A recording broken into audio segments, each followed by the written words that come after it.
Tiempos Criminales, un espacio de actualidad para el crimen y su castigo.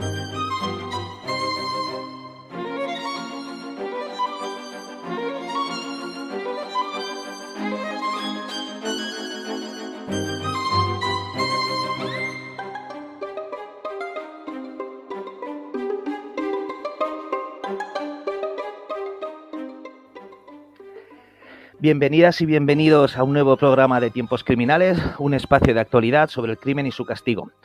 Con el programa de hoy damos inicio a una serie de capítulos sobre el estado de las garantías en el proceso penal, en el que intervendrán destacados y admirados juristas.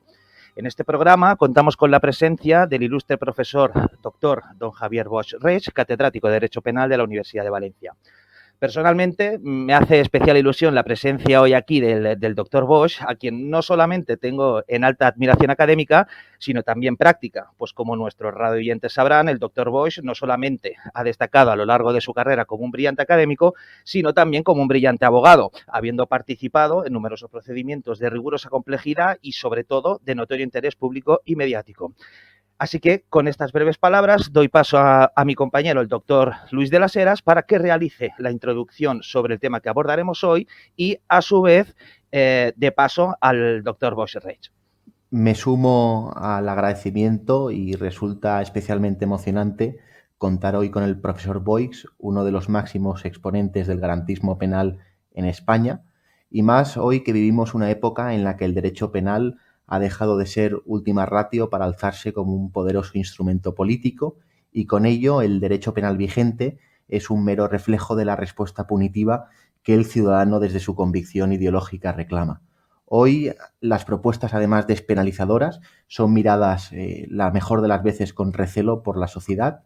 La opinión pública, además, degrada al que se aparta del hecho noticiable siempre presentado en clave punitiva.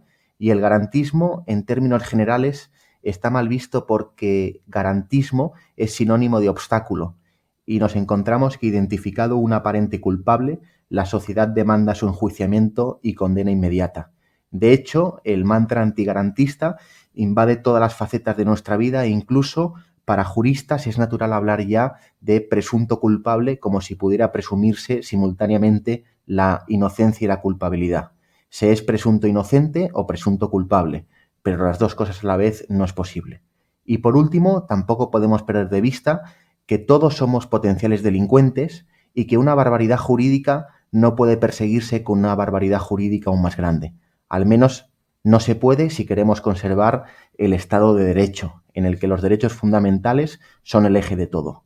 Cedo, por tanto, la palabra al profesor Boix para que comparta con todos nosotros sus reflexiones sobre cuál es la situación de las garantías en el derecho y proceso penal español. Bueno, buenas tardes. ¿Puedo hablar? Buenas tardes. En primer lugar, gracias por invitarme a este foro, porque siempre es interesante que los juristas en general, tanto los juristas dedicados solo a la teoría o solo a la práctica, o ambas cosas, tienen que hacer más que alarde de conocimientos, que eso suele sobrar, pedagogía también social.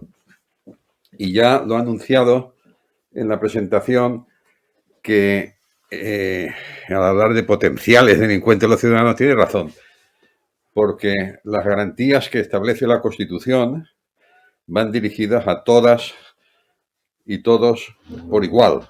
La Constitución no distingue entre ciudadanos según sean delincuentes o no. Eso es una barbaridad quien así opina. La Constitución, en relación con el derecho de defensa, no discrimina ni permite discriminar. Atentar al principio de igualdad al hablar del derecho de defensa, no ya por vulnerando el artículo 14 de la Constitución, vulnerar el principio de igualdad por razón de raza, religión, sexo, forma de pensar, tipo de delito o ideología, es tener, hace poco dije en público, una concepción reaccionaria del derecho de defensa. Yo hoy diría que es no tener concepción del derecho de defensa, ni reaccionaria ni no reaccionaria. Ha hablado la persona, el compañero que me ha presentado, al que le quiero agradecer a los dos sus desmedidas palabras, de garantismo. Yo prefiero no referirme al garantismo porque da la impresión de que en un Estado de Derecho puede haber garantismo, más o menos garantismo o no garantismo, y que todo es Estado de Derecho. Y eso recuerda a la equivocada concepción de Jacobs cuando habla de distintas velocidades posibles en el Estado de Derecho. Jacobs se equivocó y quienes así opinan. De manera que el Estado de Derecho no tiene distintas velocidades y, por tanto, no tiene distintos sistemas de garantías según para qué delito, sino que tiene las mismas en el artículo 24 de la Constitución a efectos procesales y, fundamentalmente, el 25 de la Constitución a efectos penales. Es decir, que en el Estado de Derecho, que es a lo que nosotros nos encontramos situados, ¿no?, en nuestra Constitución, aunque sea formalmente considerado así, no hay distintas velocidades, no hay garantismo específico, sino solo Estado de Derecho. Podríamos decir que en un Estado de Derecho, si se cree en él, hay una sola velocidad que es, por decirlo de un modo simbólico, una especie de velocidad de crucero, para todos por igual y frente al Estado, que es el que se dirige a los ciudadanos intentándoles aplicar el ius puniendi, y las garantías de todos los ciudadanos son frente a la intromisión del Estado en el ejercicio del ius puniendi. Esa entrada a consideración, para ceñirme, dando alguna idea, hoy he podido reflexionar un poquitín sobre la materia también. Cuando, viniendo hacia aquí, he visto una noticia de un conocido medio de comunicación que decía que la defensa, o el abogado, no sé qué decía, del asesino de no sé quién, pide su absolución. Claro, cuando un medio de comunicación de relieve pone ese titular,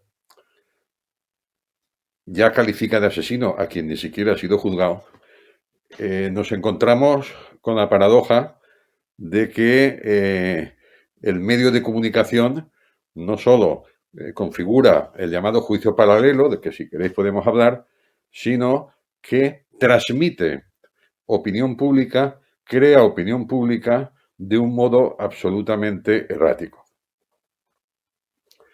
Por lo tanto, el derecho de defensa efectivamente está en cuestión. A veces la gente no se percata que son ellos los que en un momento dado dicen, el derecho de defensa. Yo una vez oí hablar a un jurista diciendo que esto del derecho de defensa era una, cito literal, argucia liberal.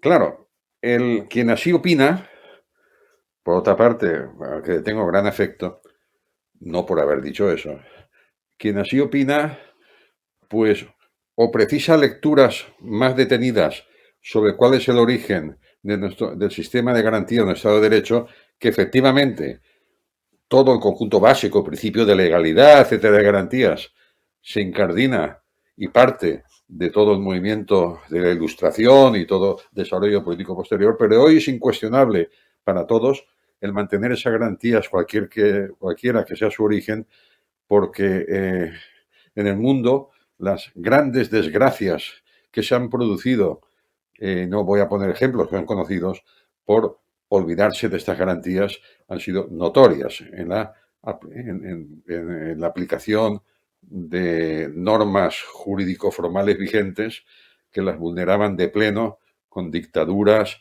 y con terror penal en lugar de derecho penal, en palabras de Bettiol. Si suprimimos estas garantías, ya no podemos hablar de derecho penal, sino de terror penal. Cierto que en los tiempos que vivimos hay mecanismos elusivos de las garantías, y la básica es el derecho de defensa, que es el núcleo. Derecho de defensa que se ejerce para defender los derechos del ciudadano, seas acusación o seas defensa, porque cuando eres acusación también ejerces el derecho de defensa de los derechos de la persona en concreto, como cuando ejerces la defensa. Pues bien, estos mecanismos elusivos del derecho de defensa como núcleo, según estaba diciendo, del sistema del Estado de Derecho, que no es otro que el de garantías, no es un garantismo específico, tiene, como he señalado, mecanismos elusivos hoy, de carácter penal material o de carácter procesal. Estos días venía pensando sobre el carácter penal material, por ejemplo. Toda la construcción del concepto de ignorancia deliberada a efectos de considerar dolosa una conducta, y por lo tanto, cuando no se ha podido acreditar mediante prueba que enerve la presunción de inocencia la concurrencia efectiva del dolo directo o del dolo eventual, sabemos que ha habido una jurisprudencia que ha construido el concepto de ignorancia deliberada. Luego el propio Tribunal Supremo también sabemos que tiró para atrás. Y hay sentencias del Tribunal Supremo que se autocritican, por decir así, en esa configuración de la ignorancia deliberada, que no es otra cosa que eludir la exigencia de prueba del dolo eventual. No puedo probar el dolo eventual, me voy a la ignorancia deliberada. Bien, aquí ese es un mecanismo elusivo del respeto a la presunción de inocencia sobre el elemento subjetivo, la parte subjetiva de la imputación penal, que requiere que ser reconsiderado todo, como en gran medida el Tribunal Supremo lo ha hecho ahora. Hay un artículo que me viene a la cabeza del profesor Rodríguez Morullo, publicado en el año... El libro es el libro homenaje al profesor Diego Luzón, por tanto eso se publicó en el 2020 o 2021, todas estas cosas del confinamiento hace que las fechas, lo tengo por aquí si a alguien le interesa. En ese libro homenaje hay un artículo del profesor Rodríguez Morullo sobre la jurisprudencia y el concepto de ignorancia deliberada que plantea análogo a Angullo. Por tanto, desde el punto de vista material, este es un mecanismo elusivo de la garantía de la presunción de inocencia. Hay mecanismos también procesales que hacen quebrar garantías que nadie discute o no debe discutir. Como, por ejemplo, la referida a la coletilla constante, que se conoce mucho en la práctica, que es lo que alguno ha calificado de la trampa de la indefensión material. Es decir, a menudo se puede encontrar en jurisprudencia o en alegaciones de la práctica que bueno, bien, esto ha pasado, pero no hay indefensión material, no hay indefensión material. En el auto de procedimiento abreviado no se cita una persona a la que luego le abren juicio oral. Sabéis que las acusaciones sorpresivas, según el Tribunal Constitucional, no son admisibles. Una persona a la que no se le ha incluido en el auto de procedimiento abreviado no puede abrirse de juicio oral. Una acusación es sorpresiva. Voy extremo el ejemplo para ir luego a la proposición. Si en materia una persona no ha declarado como imputado o como investigado ahora en la fase de instrucción, pues no puede luego ser acusado. Pero bueno, la trampa de la indefensión material es decir, mira, pero como tiene abogado, como conoce el asunto, se puede defender. A nadie se le ocurriría hoy en día decir, bueno, ni siquiera hay autoapertura juicio oral, pero como ha venido y tiene abogado, pues se puede defender, no tiene indefensión material. La trampa de la indefensión material, que se puede traer a colación siempre que se quiera, para eludir el respeto, la vigencia de la garantía formal.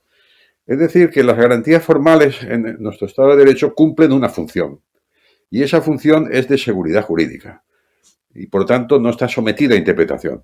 Si usted no ha declarado como investigado, no puede ser acusado. Si a usted no se le ha abierto procedimiento abreviado, no puede tener apertura juicio oral. Si no, y no puede decir, oye, es que no tiene indefensión porque tiene un abogado y conoce el procedimiento. Esa trampa supone desconocer esas garantías y el desconocimiento de la garantía, repito, es el desconocimiento de lo que es esa garantía formal como garantía de seguridad jurídica de derecho de todos los ciudadanos.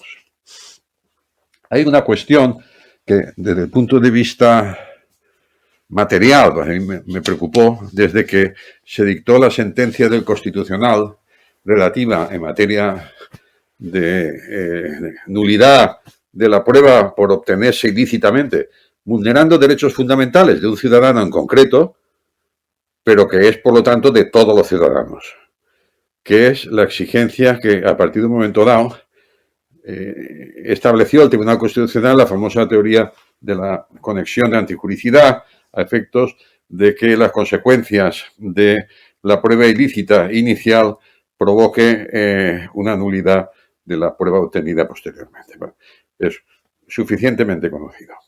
Esa jurisprudencia supuso un paso atrás, absolutamente, de la jurisprudencia que a principios de los 90 sentaron nuestros altos tribunales en materia de prueba ilícita y nulidad.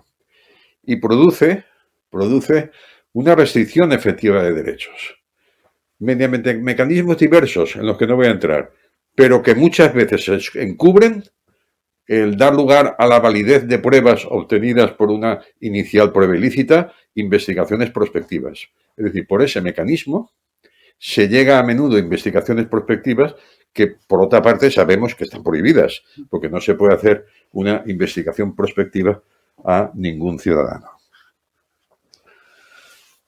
Desde el punto de vista material, también me preocupa en alguna medida las exigencias que primero el Tribunal Constitucional, mediante la modificación de la Ley Orgánica del Tribunal Constitucional, y luego en materia de casación, a la exigencia, por ejemplo, para que un recurso de amparo prospere, se estime de existencia de trascendencia constitucional. ¿Qué es la trascendencia constitucional? Sabéis que hay jurisprudencia que lo desarrolla y tal.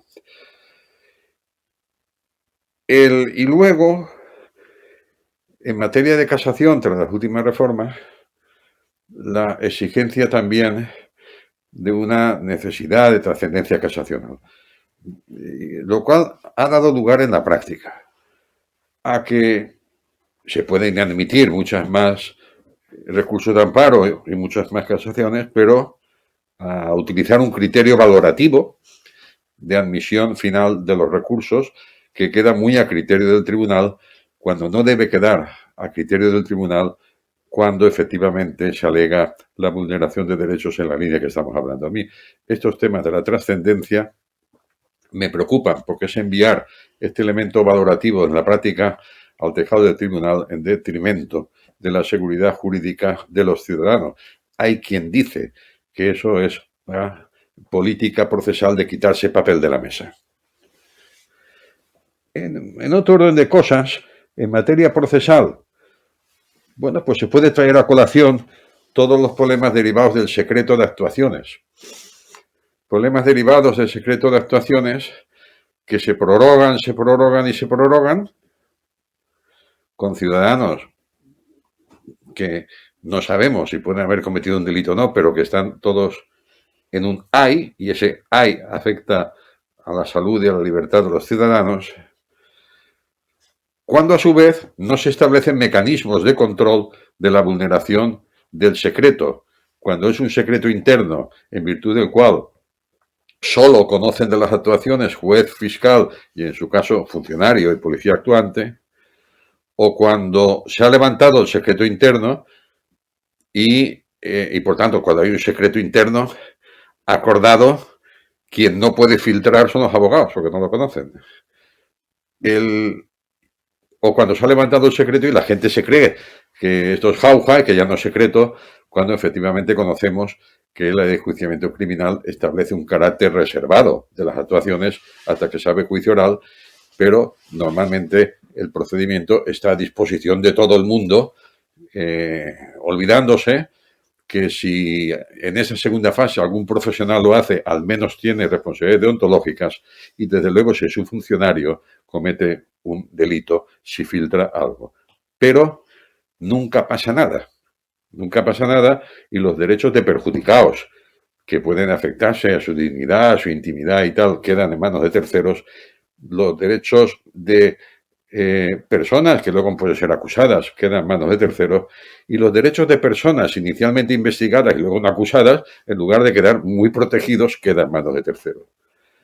Los últimos anteproyectos de ley de enjuiciamiento criminal, el del Partido Popular, yo creo recordar que siendo ministro Luis Gallardón, antes del Partido Socialista,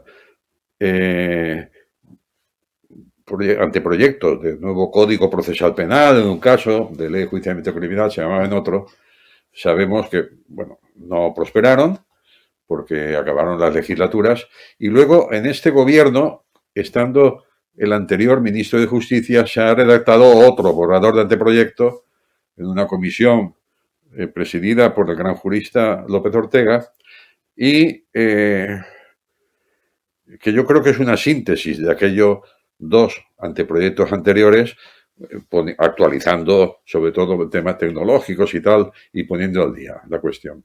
Intentan abordar esa cuestión. Podemos decir que ahí los anteproyectos de los distintos partidos intentan abordar la cuestión. Pero yo creo que no está suficientemente abordada en la medida en que quienes tienen la responsabilidad de perseguir a los que filtran, o bien estando secretos de actuaciones, porque eso es un delito, y no perseguir un delito puede generar responsabilidad, o bien cuando son solo reservadas luego, que al menos generan responsabilidad deontológica, no se hace. Me da igual, o creo, yo creo que es mejor que se regule esto de una manera más atenta a nuestra realidad social, porque en la realidad social a veces exige tener conocimiento de determinadas cosas, pero ese conocimiento tiene que ser limitado según las exigencias del interés social. En eso el anteproyecto que digo lo recoge, ese control de qué puede informarse, efectivamente, según el interés social, pero los terceros, o sea, los que están en el procedimiento, que cometen infracciones llevando a cabo filtraciones indebidas, eso está regulado desde finales del siglo XIX.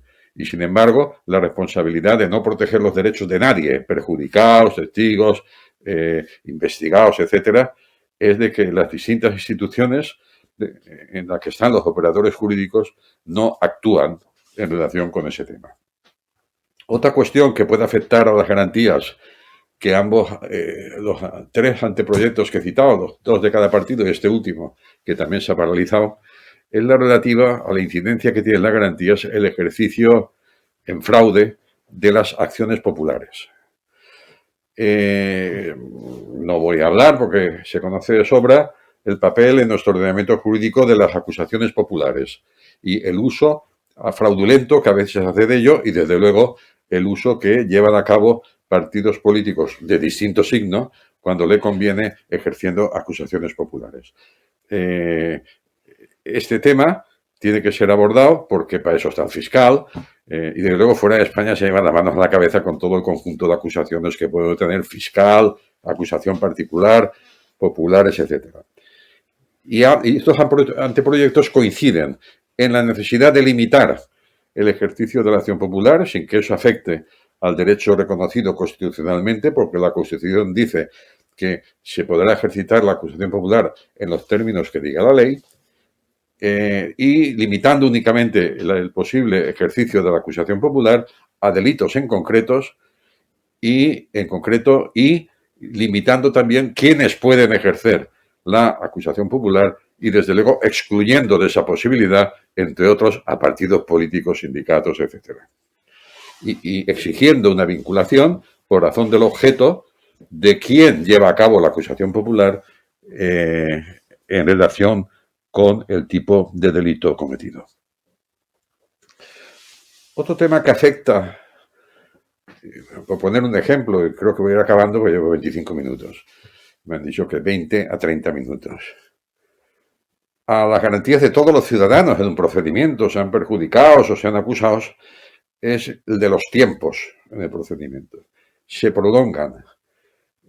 Se conoce el anterior artículo 324 de la Ley de Enjuiciamiento Criminal y la última reforma que ha habido, que ha vuelto a situar la posibilidad de unas instrucciones bastante indefinidas. Son conocidas las carencias de medios, son conocidos los macroprocesos, etcétera.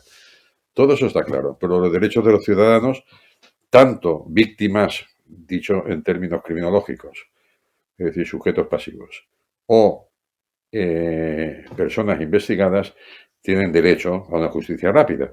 Una cosa es que la justicia no puede ser rápida y otra cosa es que dure años. Bien, el 324 a mí siempre me ha parecido un mal precepto, el anterior y el actual. Estaba bien como estaba en la ley de enjuiciamiento criminal, lo único es que hay que velar porque efectivamente se lleva a cabo una instrucción lo más rápidamente posible y se llegue cuanto antes a juicio oral. Ese tema lo abordan y lo intentan resolver el anteproyecto poniendo límites en la actuación, pero creo que es algo que necesariamente hay que superar porque afecta a los derechos absolutamente de todos y eso es algo que entiendo muy importante. También una referencia al sistema de pruebas. Claro, el proceso penal, el sistema de pruebas delimita con una gran claridad cuáles son. Y los derechos del investigado y del acusado tienen que ser protegidos. Y tienen que ser protegidos al extremo de manera que se respete absolutamente lo que establece la directiva de 9 de marzo de 2016 del Parlamento Europeo y del Consejo, por lo que se refiere, dice, a aspectos relativos a la presunción de inocencia y el derecho a estar presente en el juicio. Es muy importante el respeto de los derechos en los términos de una directiva en el que se valora especialmente el derecho a guardar silencio. Hoy todavía se puede oír a alguien con la toga puesta, esté en el lado que esté, diciendo, como no ha declarado es que es culpable. Todavía. Vamos, lo he oído recientemente. O sea que... Y entonces, claro, no ha declarado porque no ha declarado pues por 1000 razones. Entonces, el derecho a guardar silencio es un derecho fundamental que se intenta eludir, entre otras cosas, sembrando esa duda en quien lo ejerce. Y también en esta directiva se establece, por ejemplo, que para respetar la presunción de inocencia, no ya en el proceso, sino la que en su día, en una sentencia del Tribunal Constitucional, dijera 10 Picazo, en uno interdicta, aludía a la presunción de inocencia extraprocesal, aunque pueda llamar la atención. Es decir, el respeto a la persona también de sus derechos fuera del procedimiento. Hay que preservar la imagen de la gente, del investigado que luego al final no es acusado o sí.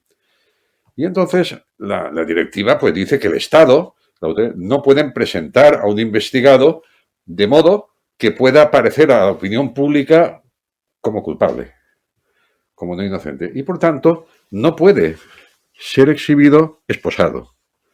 Hay un artículo en la directiva, claro, no hace falta que traiga a colación cuando de repente a la puerta de un juzgado, siendo una causa secreta, no se sabe por qué, alguien ha dicho que se va a declarar ahí a alguien y aparece un furgón que llevan a una persona vulnerando el artículo 5 de la directiva que dice que los estados adoptarán las medidas adecuadas para garantizar que los sospechosos acusados no sean presentados como culpables ante los órganos jurisdiccionales o el público mediante el uso de medios de coerción física. Pues ya sabemos todos esto cómo se aplica. Es decir, bueno, estos son detalles que se acumulan en un momento de crisis del derecho de defensa, ¿no? Me gusta señalar que en materia del Estado de Derecho, en su momento Jhering aludía a la necesidad en su famoso opúsculo de la fe en el derecho. Calamandrei, luego, pasado un tiempo, aludía a la necesidad de plantearnos que hay una crisis en el derecho y la fase en la que estamos de la fe a la crisis, a la defensa del derecho de defensa. Eso hemos de hacer y para eso la única solución es hacer pedagogía para que eso sea posible, ¿no? De manera que, en espera de que el prometido desde hace tiempo Estatuto del Derecho de Defensa, expresamente previsto para que el gobierno de turno haga una regulación normativa unívoca del derecho de defensa, ha habido iniciativas como han sido, el Colegio de Abogados de Valencia fue hace unos años el primero, una comisión que hicimos presidida por el profesor Martín Queral, el primer centro de defensa de la defensa de España. Y a la vez se creó una unión de abogados en España cuyo objeto principal era defender el derecho de defensa. Es decir, ha habido movimientos preocupados por esto. Y cuando se defiende el derecho de defensa, no es, como decía antes, una argucia liberal, sino que es un derecho básico del artículo 24, sin el cual no hay Estado de Derecho. Sin el cual, como he dicho antes, en palabras de aquel penalista italiano, de Bettiol, lo que hay es terror penal y no derecho penal.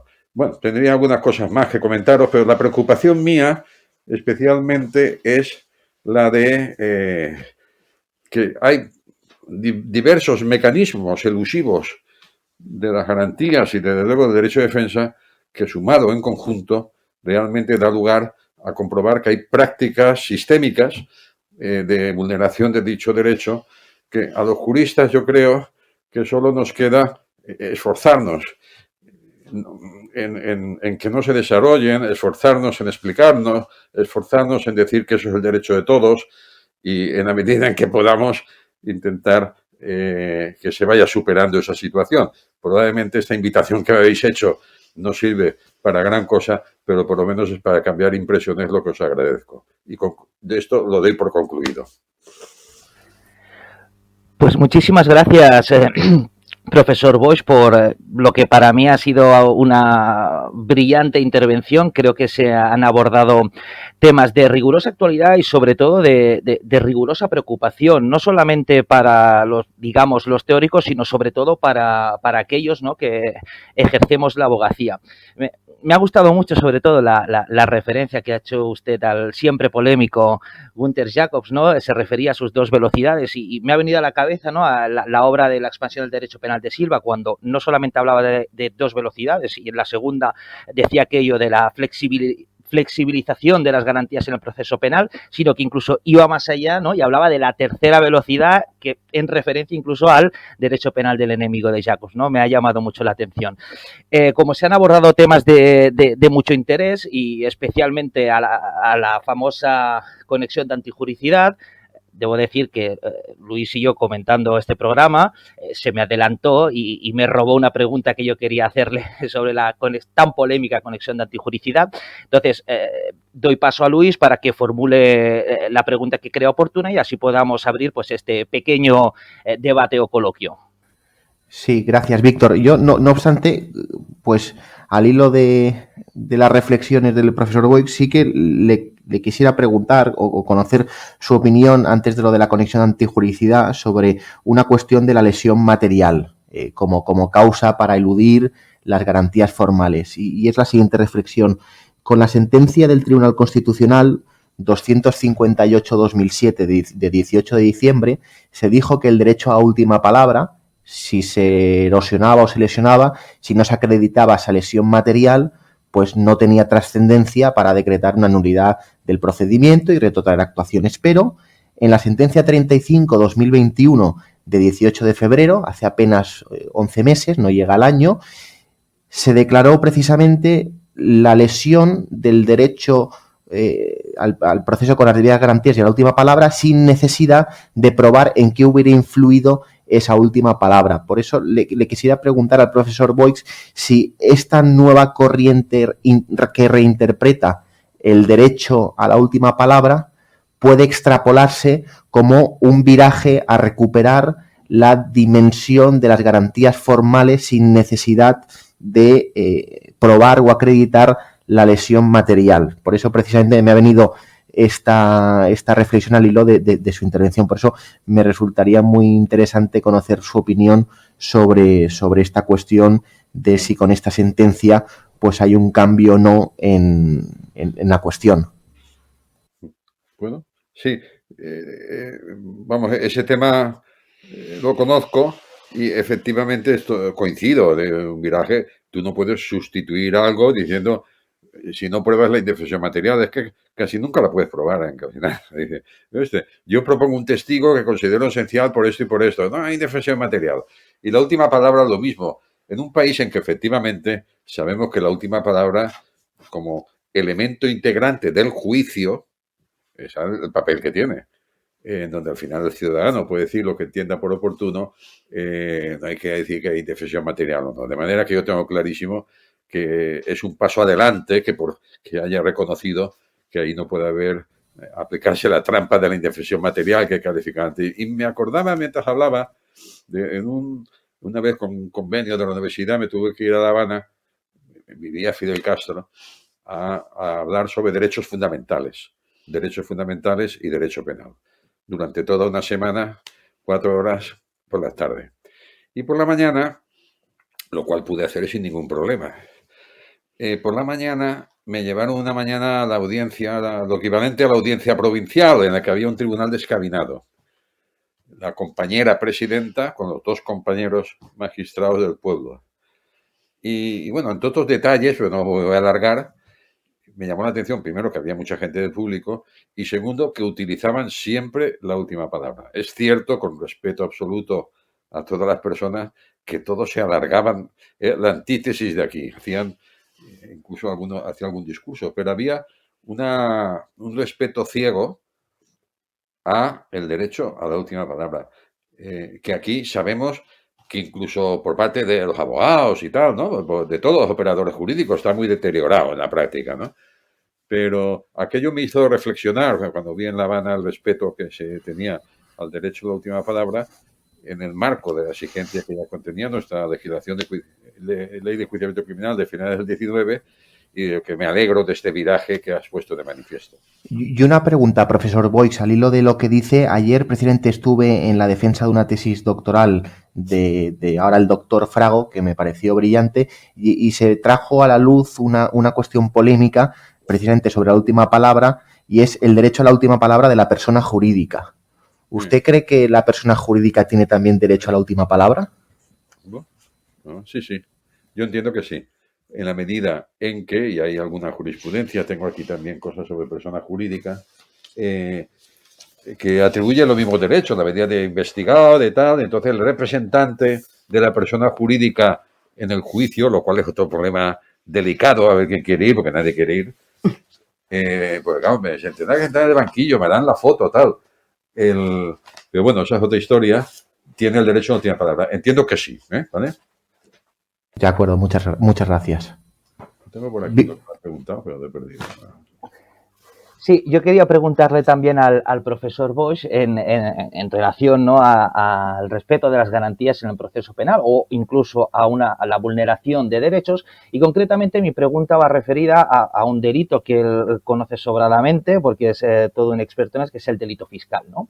Y aquí quisiera preguntarle al doctor Boix sobre su opinión en referencia, de un lado, al derecho a la no autoincriminación y las posibles consecuencias en cuanto a su lesión en el proceso penal, y concretamente me refiero a aquellas situaciones en las que se incorpora al procedimiento penal todo el expediente administrativo con documentación precisamente que el obligado tributario en su momento prestó porque así debía hacerlo al procedimiento tributario, y sin embargo luego se incorpora al procedimiento penal automáticamente constituyendo prueba de cargo. Si eso puede efectivamente vulnerar el derecho a la no autoincriminación. Y en segundo lugar, y también en referencia al delito fiscal, la famosa discusión, sobre todo que enarbolamos siempre, ¿no?, los abogados defensores, que es la declaración de los inspectores de Hacienda en su condición de peritos. Esta discusión sabemos que hace tiempo que venimos reclamando que no tengan dicha consideración, pero por parte de los tribunales parece que que está establecido que efectivamente tienen y deben declarar como peritos. Entonces, yo le pregunto al profesor Boix cuál es su opinión al respecto. Sí, bueno, mi opinión al respecto la tengo manifestada por escrito en diversos sitios. La penúltima vez es en ese libro homenaje al profesor Luzón, en un trabajo sobre notas sobre la crisis del proceso penal por delito fiscal, y luego en uno que ha salido ahora, que es el homenaje a Luis Arroyo. Pero bueno, yo desde antiguo vengo planteando que efectivamente se vulnera el derecho a la no discriminación. Se ha escrito mucho, hay jurisprudencia del Tribunal Constitucional al respecto que yo no comparto del todo, y entiendo que las manifestaciones hechas en un procedimiento administrativo no pueden constituir luego prueba de cargo. Me remito a la sentencia del Tribunal Europeo del caso Saunders y otras posteriores, pero entiendo que efectivamente no puede constituir prueba de cargo. En cuanto a la segunda cuestión, es un tema antiguo.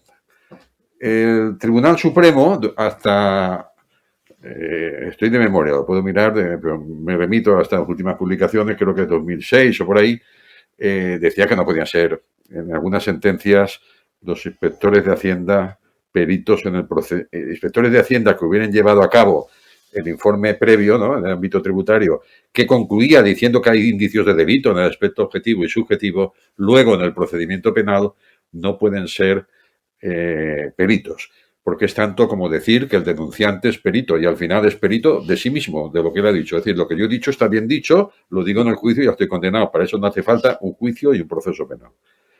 La Audiencia Nacional, en una sentencia importante, ya dijo, una sala de la Audiencia Nacional, para que la fecha la tengo que buscar, posterior a esa jurisprudencia 2006 del Tribunal Supremo, que no podían ser peritos, porque el denunciante no puede ser perito. En el fondo es el denunciante, por muchos digan, no, pero es que luego pasan los filtros, no pueden ser peritos. Aparte, la pericial es jurídica, de derecho tributario, y si hay un problema de contabilidad, desígnese un perito auditor o economista, pero si las periciales jurídicas se prohíben porque el derecho es exclusivo responsabilidad y conocimiento del tribunal, no puede haber peritos del derecho, tampoco es aceptable, y porque han prejuzgado, tercera razón, han prejuzgado en el ámbito administrativo la existencia de una responsabilidad penal. Te digo que el ciudadano acusado de uno de estos delitos, que de repente dicen en el juicio, que pasen los peritos de oficio, y entran los mismos inspectores que le dijeron en fase tributaria que había defraudado, pues solo le queda cogerse al banquillo y esperar la condena. De manera que a mí me parece algo evidente.